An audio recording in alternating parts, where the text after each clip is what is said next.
Breaking news, sa kauna-unahang pagkakataon, ang Israel ay umatake sa Houthis ng Yemen pero ito ay isinagawa sa dagat. Mula nang magkagera ang Israel at Houthi, maraming mga barko na inatake ang Houthi sa Red Sea at sa Gulf of Aden. Pero palaisipan ito ngayon mga kaibigan sapagat ang Israeli Navy hindi tinira ng Houthi kundi sila ang tinira ng Israeli Navy.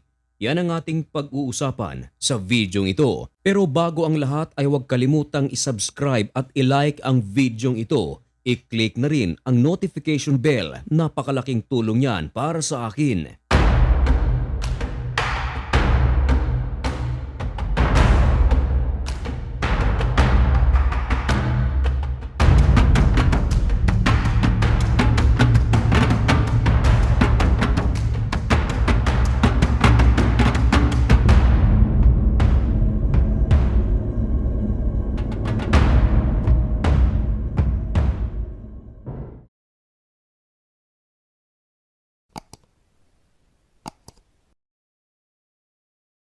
Maligayang pagbabalik mga kaibigan.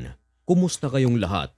Ngayon ay June 11, 2025 at isang nagbabaga at napakabagong balita ang ating ihahatid sa inyo. Ito ay tungkol sa kauna-unahang pagkakataon na ang Israeli Navy ay umatake sa Houthis ng Yemen. Maraming pagkakataon na ang Israeli Defense Forces ay umatake sa Houthis ng Yemen. Gamit nito mga kaibigan ang aerial territory ng Saudi Arabia gamit ang mga advance na mga fighter jets.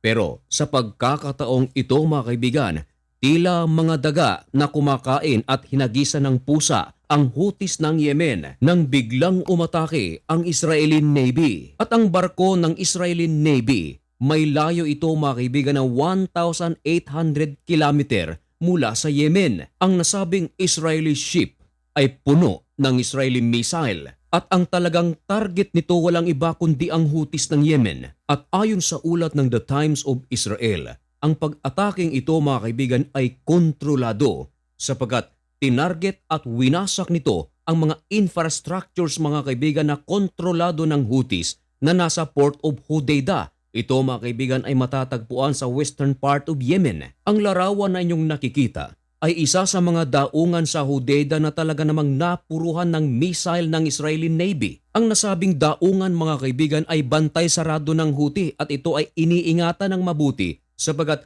dito idinadaan ang supply ng Iran gaya mga kaibigan ng mga armas, missiles, rocket at ballistic missiles. At kinumpirma ng Israel mga kaibigan na ang naturang pag-atake walang napaulat na mga casualties. Marami ang mga nagtatanong kung bakit nagsagawa ng naval attack ang Israel. Ayon mga kaibigan sa IDF mismo, hindi raw nalilimutan ng Israel ang ginawang pag-atake ng Houthi gamit ang kanilang ballistic missiles at drone nito lamang nakaraang Lunes. Hindi lumipas ang 24 oras at mabilis na nakapagplano ang gobyerno ng Israel upang isagawa ang paghiganti. Lunes ng gabi mga kaibigan umatake ang Houthi. Martes naman ng umaga, nagsagawa ng pag-atake ang Israel. Sa pagpapaliwanag ng IDF, ang pag-ataking ito mga kaibigan ay isa sa kanilang pinakamalayong pag-atake sa Houthis. Ginamit ng Israel ang Navy's Advanced SAR-6 class corvettes. 2 long-range guided missiles ang kanilang pinakawalan. Ayon sa tala ng Israel, mula nang magkagera ang Israel at Houthis, ang pag-ataking ito ay ang pang-11.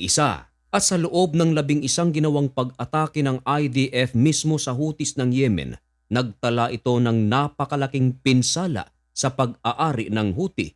Kasama ng na-paralyze mga kaibigan ang Sanaa International Airport, mga pagawaan sa Yemen na kontrolado ng Houthis, mga pagawaan ng simento upang magsagawa ng mga tunnels, maging ang pinakahuling aircraft ng Yemen ay winasak na ng IDF. Minabuti raw na kanila itong gawin kaysa sa mga nakasanayang pag-atake ng Israel gamit ang kanilang mga fighter jets at drones. At ayon sa Israel, siguradong magugulat ang Houthi sa kanilang ginawa. Sa ngayon, ayon sa Israeli military, ang pamunuan ng Houthi ay wala pang sinasabi sa naturang strike. Wala ring ipinalabas na footage ang Houthis Maging ang mga media na kontrolado ng Houthi ay walang sinasabi. Mula noong May 28, 2025 hanggang itong Lunes mga kaibigan, ang Houthi ay nakapagsagawa na ng maraming pag-atake. 7 pag-atake to be exact. Ang gamit nito mga kaibigan ay ballistic missiles.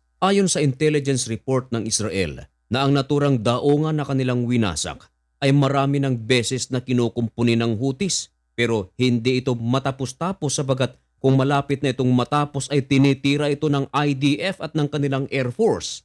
At nito lang nakaraang Mayo mga kaibigan ay kinukumpuni ito. Pero namataan uli ito mga kaibigan ng Israeli Defense Forces kaya winasak nila ito gamit na ang Navy. Ayon sa Defense Minister ng Israel, hindi nila titigilan ang Houthi hanggang sa ang Houthi ay mangako na hindi na sila aatake sa Israel.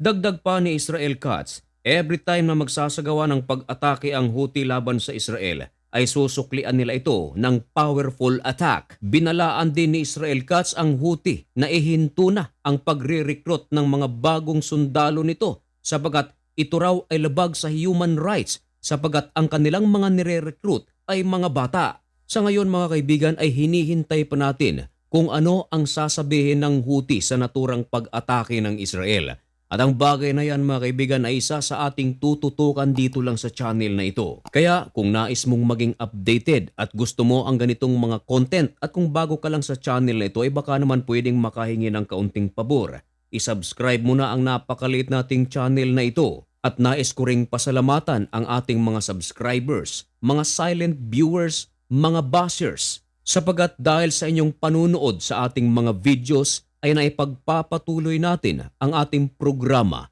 Programa every Saturday na kung saan tayo ay nagpapakain ng mga kabataan sa isang isla sa Cebu. Namimigay tayo ng tsinelas, damit at iba pang gamit. And by the way, kung nais nyong maging bahagi ng programang ito ay aking ikatutuwa at higit sa lahat, marami kayong mapapatuwang mga kabataan. Maaari nyo po akong kontakin sa email address na aking ilalagay sa description. So mga kaibigan, hanggang dito na lamang muna ang video ito. May God bless you and thank you so much for watching. Goodbye.